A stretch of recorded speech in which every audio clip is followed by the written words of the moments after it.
So this week's Parshat is Parshat Vayechi.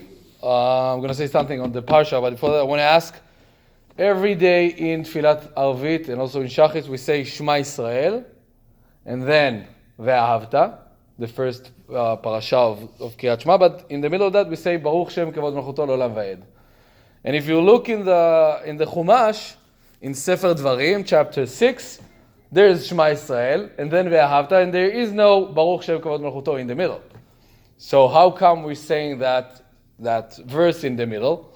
That's the question. And actually, the source for that the source of the answer of that question is taken from our parsha. But before that, before I get there, I want to say this is a parsha of closure, right? Everything is closing. We're ending Sefer Bereshit. And 2 points about that is, first of all, the blessing of Yaakov to Ephraim and Menashe. That we all, every Shabbat evening, bless our kids. Yisimcha Elohim ke'Ephraim Menashe, our son kids.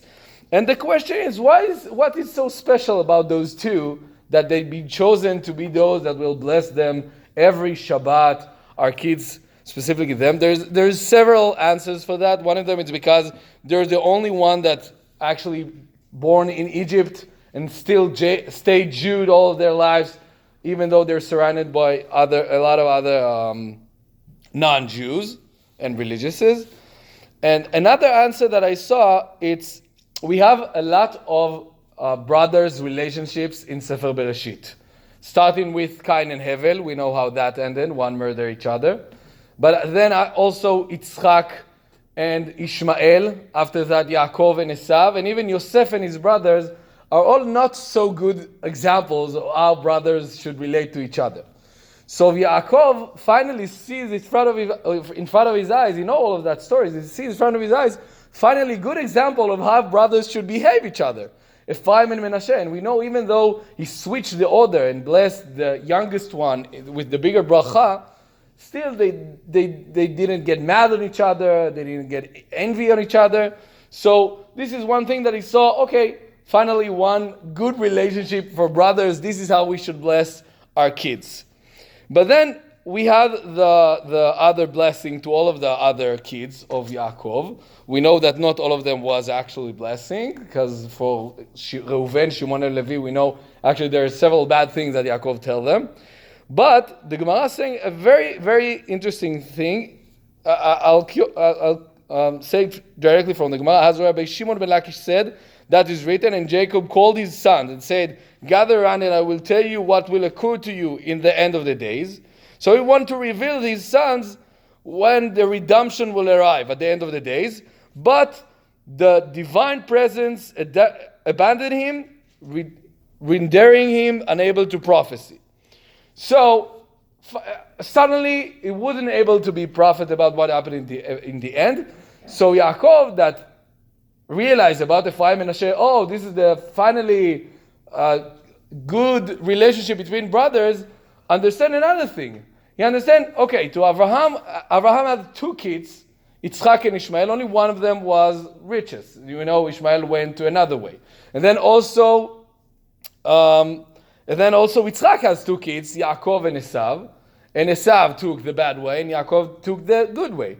I have 12 kids. What are the chances? I mean, the history, we know according to the history that at least one of them will go in a bad way. And then, this is what the Gemara is saying. Because of that, suddenly he couldn't be able to give the prophecy. And he asked, in his heart, he's thinking, maybe one of my kids, just because I'm here, acting like he's a righteous, but right after I'll die, he go in a bad way. So his sons understand that, and they sang to him. His sons said to him, "Shema Israel, Hashem Elokeinu, Hashem Echad." Her Israel has not our nation. Israel has the name of Yaakov, because Yaakov also called Israel. God is our God, or something like that. God is one. I mean, we all still believe we all gonna go in your way. They said, just as there is only one God in our heart, so too there is in your heart, so too there is only one in our hearts.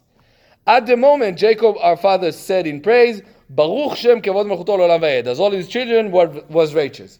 Which means, when we say Baruch shem kavod malchuto le'olam va'ed, it's kind of like say, Baruch Hashem. Someone bless you and you say, Baruch Hashem. It was like kind of relief for Yaakov to know all of my kids are like that.